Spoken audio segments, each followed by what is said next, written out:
बूढ़े गिद्ध ने बताया कि बुढ़ापे में औलाद साथ क्यों छोड़ जाती है। आज का वीडियो बिना स्किप किए सभी को देखना चाहिए, क्योंकि बुढ़ापा तो एक दिन सभी पर आएगा।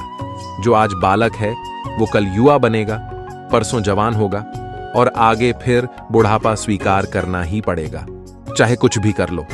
इसमें किसी की नहीं सुनी जाएगी। ऐसा नहीं है कि कोई व्यक्ति अधिक धनवान है तो वो कुछ रिश्वत दे देगा तो बुढ़ापा उस पर असर नहीं करेगा।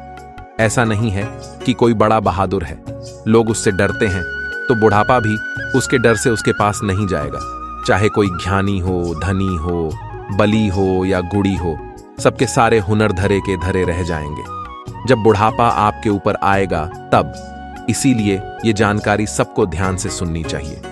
इस वीडियो से पता चलेगा कि औलाद बुढ़ापे में साथ क्यों छोड़ जाती है। इस बात को समझने के लिए हमें इस कहानी को ध्यान से सुनना चाहिए। किसी जंगल में एक बड़ा भारी बरगद का वृक्ष था।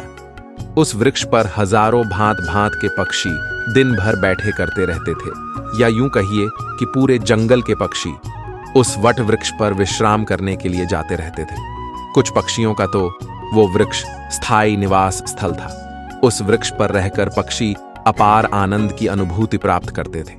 कहते हैं हम जब किसी स्थान पर या किसी व्यक्ति के साथ एक लंबे समय तक रहते हैं तो हमें उससे मोह हो जाता है। इसी तरह उस वृक्ष पर रहने वाले सभी पक्षियों को उस वट वृक्ष से मोह हो गया था। एक दिन के बाद जंगल में सूखा पड़ गया। कई वर्षों से पानी नहीं बरसा। जंगल के वृक्ष सूख सूख कर मुरझाने लगे। वो बट वृक्ष भी पानी न बरसने के कारण सूखने लगा। समत पक्षी धीरे धीरे करके उस वृक्ष को छोड़कर जाने लगे। जब वो वृक्ष पूरी तरह से सूख गया, उसके पत्ते डालियां टूटकर नीचे गिरने लगी, तो उस वृक्ष पर रहने वाले सारे पक्षी उस वृक्ष को त्याग कर किसी दूसरे स्थान पर चले गए। केवल एक बूढ़ा गिद्ध उस वृक्ष पर अकेला बैठा रह गया। उसने देखा कि वृक्ष पर रहने वाले सारे पक्षी एक एक करके वहां से जा चुके हैं। कुछ पक्षियों ने उस बूढ़े गिद्ध से भी चलने को कहा, परंतु गिद्ध ने जाने से मना कर दिया। बूढ़े गिद्ध ने सोचा कि मेरा जन्म इसी पेड़ पर हुआ है, इसी वृक्ष पर मैं खेल कूद कर बड़ा हुआ हूं। मेरे जीवन के सारे सुख मुझे इसी वट वृक्ष ने दिए हैं। आज जब इसके ऊपर विपत्ति है तो मैं इस विपत्ति में छोड़कर अकेला कैसे चला जाऊं। इस वृक्ष ने मुझे पाल पोस कर बड़ा किया है, दुख सुख में मेरा साथ दिया है। मैं इस वृक्ष का रेड़ी हूं। मैं मरकर भी इस वृक्ष को छोड़कर नहीं जाऊंगा। वे लोग बड़े खुद गरज होते हैं जो अपने माँ बाप को बुढ़ापे में छोड़कर चले जाते हैं या प्रदेश में रहकर सुखपूर्वक जीवन यापन करते हैं। घर पर अपने वृद्ध जनों को भूल जाते हैं। ऐसी संतान के लिए धिक्कार है जो अपने माँ बाप के बुढ़ापे का सहारा नहीं बनते। सोचो, जब तुम असहाय थे तब तुम्हारे माँ बाप ने तुम्हारा साथ छोड़ा था क्या? जब तुम बीमार हुए थे तब भी तुम्हें छोड़कर कहीं गए थे क्या? जब तुमने किसी से झगड़ा किया और तुम संकट में पड़ गए थे तो क्या तुम्हारे माँ बाप ने तुम्हें अकेला छोड़ा था? जब उनके मन में किसी अच्छी चीज को खाने की इच्छा उत्पन्न हुई थी तब उन्होंने वो चीज तुम्हें छोड़कर कभी अकेले खाई थी क्या? आज वे बूढ़े हो गए तो तुम्हें उनसे घृणा होने लगी। तुम्हारे लिए उन्होंने इतना किया, तुम उनके लिए इतना भी नहीं कर सकते कि उनके बुढ़ापे की लाठी बन जाओ। दर्शक बंधुओं, बूढ़े गिद्ध ने मरते दम तक वृक्ष का साथ न छोड़ने की कसम खाई। कुछ दिन और बीते तो वो वृक्ष बिल्कुल जर्जर हो गया। उसे दीमक काटने लगे, लेकिन गिद्ध फिर भी उसे छोड़कर नहीं गया। दिन में थोड़ा इधर उधर घूमकर अपना भोजन जुटा लेता था और शाम होने पर उसी सूखे हुए वृक्ष पर आकर बैठ जाता था। इसी तरह से कई रोज बीत गए। जो पक्षी उसे छोड़कर दूसरे स्थान पर चले गए थे, उन्होंने सोचा कि गिद्ध काका अभी भी उसी सूखे वृक्ष पर बैठे रहते हैं। क्यों ना हम सब मिलकर उनके पास चले और उन्हें समझा बुझाकर अपने पास बुला लाए। यही सोचकर कुछ पक्षी बूढ़े गिद्ध के पास गए और उन्हें अपने साथ चलने का आग्रह किया। कहने लगे, गिद्ध काका, तुम कहां इस सूखे हुए वृक्ष पर बैठे रहते हो? इस वृक्ष का जीवन खत्म हो चुका है। मरे के साथ में मरना कहां की समझदारी है। कहते हैं वही जीव का श्रेष्ठ है जिसमें धर्म की हानि ना हो। वही देश श्रेष्ठ है जहां कुटुंब का पालन हो सके। ये वृक्ष बिल्कुल जर्जर हो गया है। दीमक इसे रात दिन गलाए जा रही है। किसी दिन हवा के तेज झोंके के साथ ही ये गिर जाएगा। फिर तुम कहां जाओगे? विद्वान लोग कहते हैं कि शत्रु, कर्जा, अग्नि, बीमारी, इन चारों को समय रहते दवा देनी चाहिए। जो इनसे अपना समाधान नहीं करता वो बेमौत मारा जाता है। ठीक इसी प्रकार तुम्हें भी इस वृक्ष को छोड़कर किसी खुशहाल स्थान पर अपना निवास बना लेना चाहिए।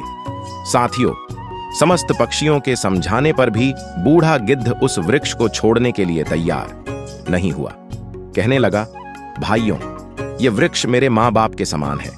मेरे माता पिता मुझे जन्म देकर इसी वृक्ष पर मुझे छोड़कर चले गए थे। उनके जाने के बाद मैं इसी वृक्ष पर खेलकर बड़ा हुआ हूँ। जीवन के सारे सुख मैंने इसी वृक्ष पर पाए हैं। बचपन से लेकर बुढ़ापे तक का सफर मैंने इसी वृक्ष पर तय किया है। अब इस मुश्किल घड़ी में मैं इसका साथ छोड़कर कैसे चला जाऊं? ये मेरी सबसे बड़ी खुदगर्जी होगी। कहते हैं भक्त, सेवक और शरणागत जो ये कहता हो कि मैं आपका ही हूं, इन लोगों को संकट पड़ने पर भी नहीं छोड़ना चाहिए। जो इन्हें संकट में छोड़कर जाता है उन्हें बहुत बड़ा पाप लगता है, और जिसने अपना पालन पोषण किया हो, दुख सुख में साथ ना छोड़ा हो, ऐसे माता पिता को छोड़ता है तो वो जघन अपराध का भागी होता है। उन संतानों को कभी मनुष्य की योनि में जन्म नहीं मिलता। गिद्ध ने कहा, मैं अपनी मृत्यु तक इसी वृक्ष पर रहूंगा, आप लोग जाइए यहाँ से। गिद्ध की बात सुनकर सारे पक्षी निराश हो जाते हैं। वे लौटकर वापस चले जाते हैं। कुछ तो कहने लगे, भैया, इस बूढ़े गिद्ध के साथ साथ इसकी बुद्धि भी सटिया गई है, इसलिए उसे हमारा समझाना अच्छा नहीं लगता।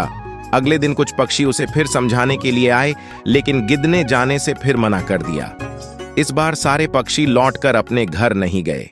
वे इंद्र के पास पहुंचे और उन्हें सारी बात बताई और कहा, हे भगवान, हम जिस वन में रहते हैं वहां कई वर्षों से पानी नहीं बरसा है। पूरा जंगल पानी से शून्य है।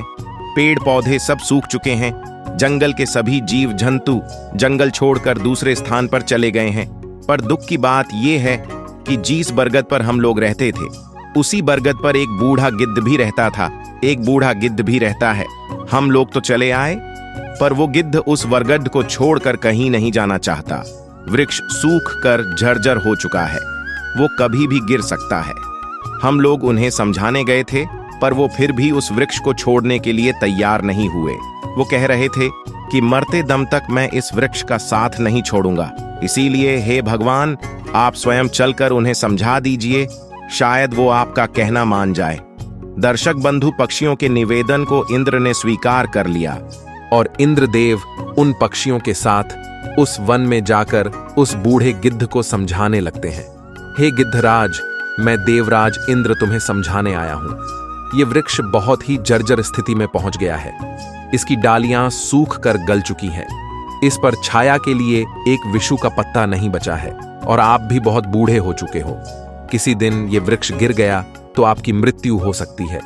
इसलिए इस वृक्ष को छोड़कर किसी सुरक्षित स्थान पर चले जाइए। दर्शक बंधुओं, इंद्र की बात सुनकर बूढ़ा गिद्ध कहने लगा, हे भगवान, एक बात बताओ, जब मेरा जन्म हुआ था तो मेरे माता पिता मुझे इसी वृक्ष पर छोड़कर स्वर्ग सुधार गए थे, और जब मैं असहाय था तो मुझे इसी वृक्ष ने पाल पोस कर बड़ा किया।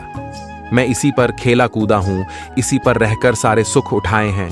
इसी वृक्ष पर रहते रहते मैं बूढ़ा हो गया। मेरा पूरा जीवन इसी वृक्ष की छांव में बीता है। आज जब इस वृक्ष पर विपत्ति आ गई तो मैं इसे छोड़कर कैसे चला जाऊं? अक्सर लोग यही करते हैं कि विपत्ति आने पर गरीबी में वे अपने हितैषियों का, अपने बंधुओं का साथ छोड़कर चले जाते हैं। मैं उन मतलबी लोगों की तरह नहीं हूं। मैं मरते दम तक, आखिरी सांस तक अपने माता पिता के तुल्य इस वृक्ष का साथ निभाऊंगा। गिद्ध का ऐसा अद्भुत प्रेम देखकर इंद्र बहुत खुश हो जाते हैं। कहते हैं, गिद्ध, मैं तुम्हें वरदान देना चाहता हूं, बताओ तुम्हें क्या चाहिए? तब गिद्ध कहता है, हे भगवान, यदि देना चाहते हो तो मुझे वरदान नहीं चाहिए। इस बरगद को वरदान दे दीजिए ताकि ये हरा भरा हो जाए, इसकी आयु बढ़ जाए। मैं तो वैसे भी बूढ़ा हो चुका हूं, थोड़ी बहुत दिन का जीवन शेष बचा है। मेरे बाद इस वृक्ष की छाया में हजारों पक्षी सुखी रहेंगे, सबका भला होगा तो मुझे भी खुशी होगी। गिद्ध की बात सुनकर इंद्र ने उस वृक्ष को फिर से हरा भरा बना दिया। पूरे जंगल में पानी बरसा दिया। सारे जंगल के वृक्ष फिर से हरे भरे हो गए। चारों तरफ हरियाली छा गई। जो जीव जंतु, पशु पक्षी जंगल को छोड़कर चले गए थे, वे फिर से उसी जंगल में लौट आए। सारे पक्षी उसी बरगद पर आकर बैठने लगे। सब पक्षी उस बूढ़े गिद्ध काका की खूब सेवा करने लगे। उनके लिए भोजन पानी सब वहीं लाकर देते थे। मित्रों, इस प्रकार गिद्ध का शेष जीवन सुखपूर्वक बीत गया।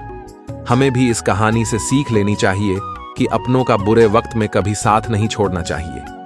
खास करके जिसने आपको जन्म दिया है, उस माँ का, और पालन पोषण करने वाले उस पिता का। वो आपके जीवन दाता है। आपको पाल पोस कर बड़ा करने में उन्होंने बहुत तकलीफ उठाई है।